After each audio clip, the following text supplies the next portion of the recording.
Listening to Bad Dog Agility, bringing you training tips, interviews, and news about the great sport of dog agility.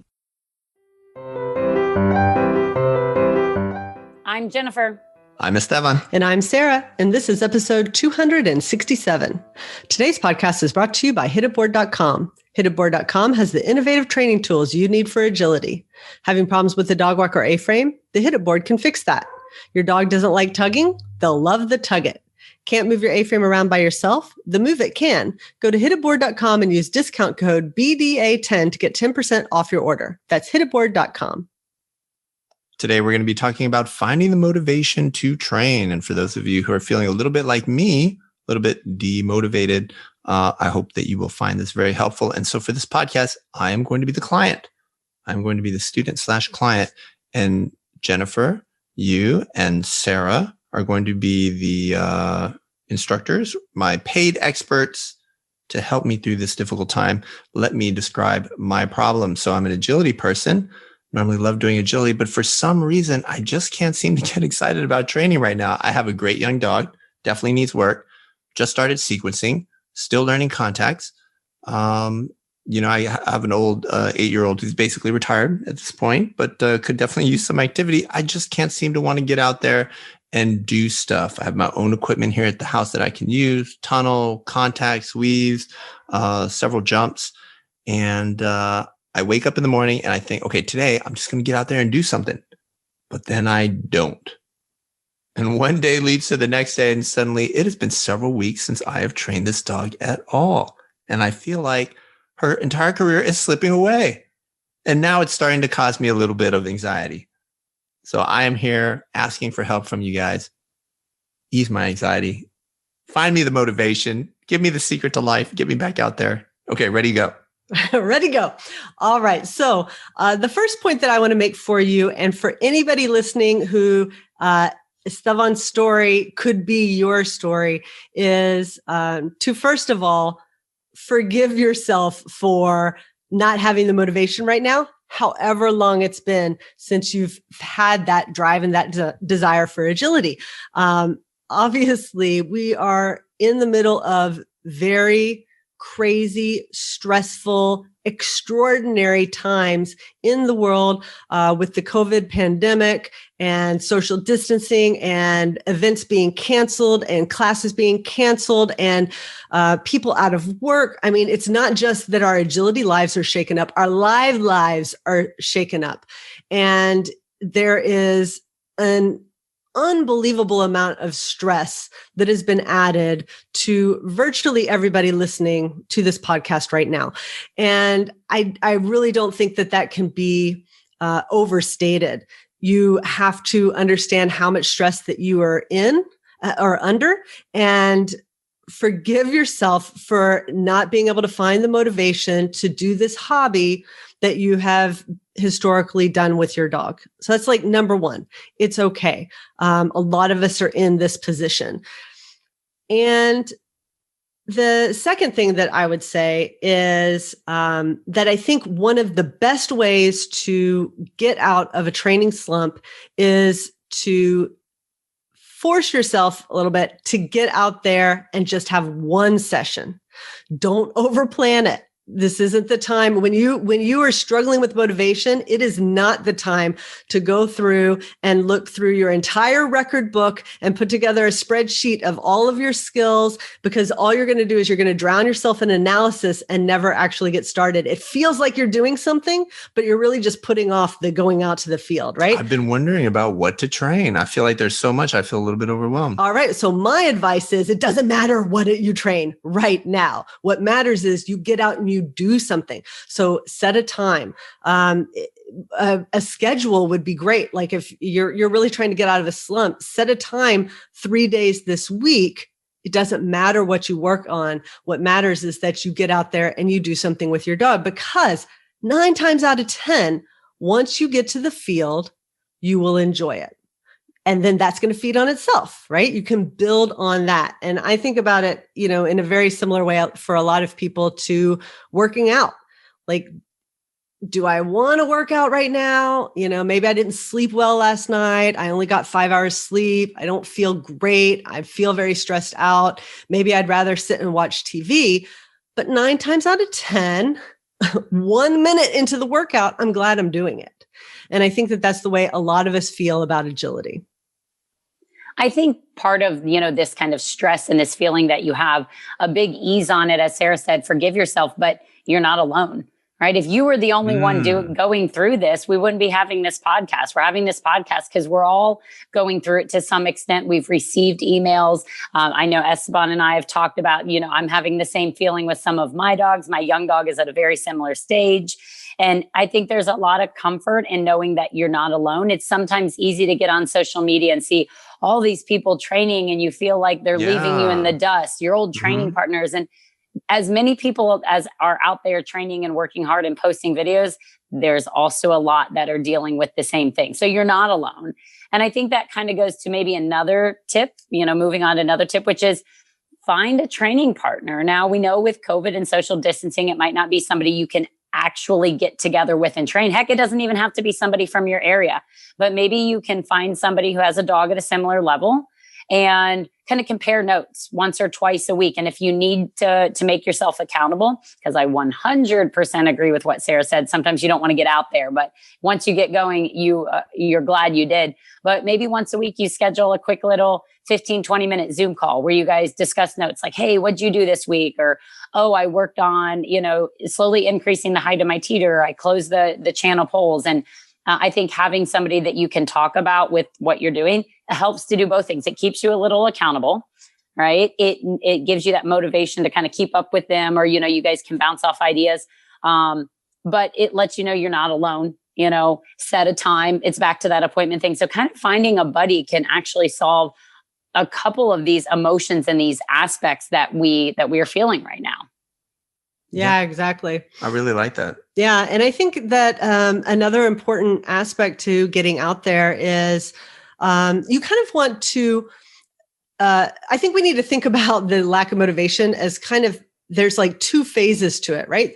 The first phase is you're just not getting out there and doing anything, and we have to get you over that hump. And then once you are getting out there and doing something on a semi-regular basis, then you can kind of move into some more planning aspects, thinking about what skills you want to work on, think about what you're going to do on your contacts or your weaves or how you're going to progress things. But at first, you just want to get out there and you want to make sure that you're doing stuff that's fun for you and your dog. Right? So maybe the thing that you need the most, the thing that you are lacking, the thing that's going to keep you out of the ring when trials start happening in your area, maybe that's contacts, right? You need a lot of contact work. You need to be proofing your contacts and working on your contacts. And maybe that's not very fun for you, right? Right. And maybe even though you don't need a lot of work on your handling, things are going well there, maybe going out and having a nice, fun, short sequence with your dog where you get the speed and the connection and you're running and your dog is running and you can videotape it and look at it and your dog looks amazing. Maybe that's what you need, not to build your skill, but you need that to create the motivation to then go work on your contacts next week. Right. So it's like, give yourself some room to positively reinforce yourself and your dog, actually give them things that they enjoy, positively reinforce both of you for your efforts. So that you have, like, you need to build up a well of motivation that you can dip into for the hard stuff. And right now you have no reserves. You have no motivation reserves to dip into. You have no reserves to go and take out, a withdrawal of motivation to work on something hard. Right. Right. So you need to build up your balance of motivation before you can make that withdrawal. I think you just described me and my current situation with my young border collie Surprise. I'm like dreading training contacts. I love to go out and work the handling, the jumps and the tunnels. And so I'm like, I go out and I find myself doing what I want to do and not what I need to do. I mean, she doesn't care. Anything is great. But as I got better at the handling and we would make progress, over the past like 6 weeks, I'm like, oh, this is kind of reinforcing. Like, this is good. We're seeing progress. We're seeing improvements. So then I was like, maybe I'll start working on her A-frame today. Maybe I'll play around a little bit with the teeter. And I mean, what you just described is exactly what I just went through with her. So we actually now have an A-frame after, since COVID shut down the middle of March and I avoided it. And it's now October or November and I have an A-frame. So what you described is exactly what happened. And it's so true. Do what you want to do. Make sure it's fun for you. And as that builds, you can then, go into what maybe you don't want to do, but you need to do, knowing that you have a little bit of that success to ride on. So 100% agree there. Exactly. And yeah, go ahead. Well, no, I think I find that very helpful. Now, I really hadn't considered the social aspect of it. I think that's very cool. And so I probably need to put out some kind of personal ad in a paper or on the internet, or do people still use Craigslist? Is that a thing? Have young, inexperienced dog, need virtual training partner. That's right. Yeah. I mean, it's almost like there's like this business or something that like has these 3 great people that could help train with you and motivate you and give you feedback. I mean, what a concept. Maybe there's a resource out there for you. That's right. You need to send me their email so I can. That's right. And Jennifer had pointed out when we were discussing this podcast, I mean, this is what classes are for a lot of people. They schedule, we talked about scheduling the time, making it a habit, just do it, even if you don't feel like it. That's what classes do for you. And so a lot of people, class might be the one time that they dig into that well of motivation and they go and they work their dog. And it's a little bit harder when you lose that, set time aspect. The online classes can definitely help because there is a feeling of pressure in a good way, just a little bit of an expectation. You've paid your money. That adds a little bit of motivation for you to go out and do the work. You still have to schedule the time. You still have to find the time. And Jennifer also brought up another great point because I think yesterday I was looking out the window because we don't drive anywhere anymore, right? We don't go to work right now. Point. We're at home. And so I'd kind of, it kind of had passed by me this feeling of the time change that just happened. Until the other day, I looked out the window and I was like, is it a storm or something? It's so dark out. And there was like, no, it's night and it's like 6:00. And that can be really hard for a lot of people. And I remember back before COVID, when I did go to work, I remember just that horrible feeling of it's completely dark when I go to work and it's completely dark when I get back. Right. And after a couple of days, you just feel angry at the sun. Been there. So Jennifer, what do we do about the sun, Jennifer? Yeah, I just today I was like, oh, better start making dinner. The sun's going down. It was 4:45. Oh my God. I was like, okay, a little early, but yeah, I think that's something this week. We just had that time change. People have been talking about, and with my guys. Sometimes I have that same lack of motivation and it's 9:00 and you look at the dogs and you didn't do anything with them. And then this guilt comes in. That's where I'm at. I get real guilty. Well, it's 9:00, it's dark outside, or now it's 5:00 and dark outside. And my go-to is I get out my fitness equipment. I get out some, balance discs or fit bones. And I just do a little bit in the evening in the living room, and something is better than nothing. So not all agility training is agility equipment or handling, because even though you might only be doing a little bit of fitness, that's going to help you in agility. You're strengthening, you're getting coordination, you get proprioception. So that when your dog, does kind of get on the dog walk a little awkwardly, they have the core strength to hang on, or they have that extra little power to get over a jump. And sometimes those sessions can be super short. You can do a lot in 8 or 10 minutes of fitness with the dogs. And it doesn't have to be, drive to the field, set the equipment, stay for an hour class, drive home. So right now I've been in the evenings doing a lot of, kind of their fitness stuff. Again, doing something to stimulate them, which will also have the payoff for agility down the road.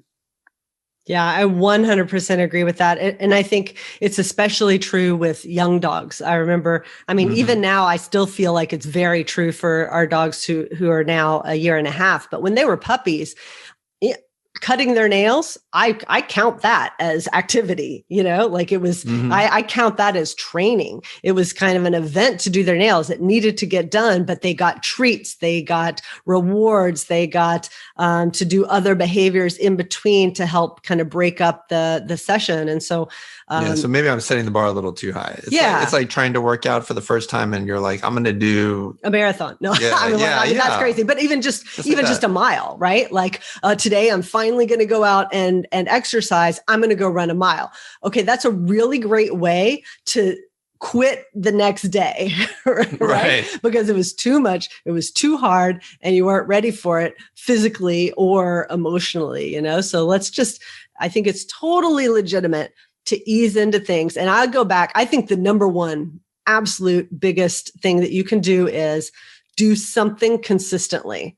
Right. And so, I go back to that, schedule some time, make it a habit. Don't stress about what it is you're doing with that time. Just make it consistent. And then it won't be too long before you start planning what you're going to do. You start looking forward to it. You start seeing improvement in your dog, and that feeds the whole cycle. And then you start to have a little bit more structured training where you put together a training plan and you have the skills that you want to work on. And now you've moved out of this, trying to get over the hump of motivation and more into a kind of a maintenance level, a normal motivation cycle where you can schedule your time and your energy and the skills that you want to work on in kind of a more I used to set it up where I would in the evenings on the commercial breaks of whatever show, you sit down for an hour or two each night and you're watching TV. And I would say commercial breaks, I was always going to do a little bit with the dogs, whether it was a puppy and I was shaping or whether it was the fitness stuff. Well, then like Netflix came along and now there's no commercials. And about 2 years ago, when I was trying to get Swift in some really good shape after a shoulder injury, my rule was I was only allowing myself to watch Netflix if I had already done something with Swift. So like, it wasn't a schedule where it was like, okay, every night at 6:30, but it was like my personal reward was based on going out and doing something with my dog. And it was like, it worked because I was like, oh, I had good self-control, but I was like, okay, I can't turn on Netflix. I can't turn on my show. I haven't done anything with Swift. Go out, do a few minutes with them, whatever, then come in. So, on the scheduling, I agree 100%. Do something consistent, get out there, but it doesn't have to be, a time. You can set it up that way. Oh, I'm not going to have dessert, Esteban and his sweets. No sweets. Unless you've done something with the dogs that day. Yep. All right. Yeah. How do you feel? That's really good. Thank you. I really appreciate that from both of you. I've got some solid ideas. I'm definitely going to message some people then. I think I like the virtual training partner idea. And I'm going to get out there tomorrow. It's already too dark, as you mentioned, with the darkness tonight. You don't want to get out there tonight. But I think maybe tomorrow I get out there. All right. Well, you know what? This podcast will probably go out tomorrow. So I am going to put a footnote in the show notes that says whether or not you got out there tomorrow with your dog. Oh, that's pressure. Just a little extra motivation for you there. Nice. So everybody, y'all can look at the show notes and see if he kept his plan there for training tomorrow. Nice. All right. Well, that's it for this week's podcast. We'd like to thank our sponsor, hitaboard.com. Happy training.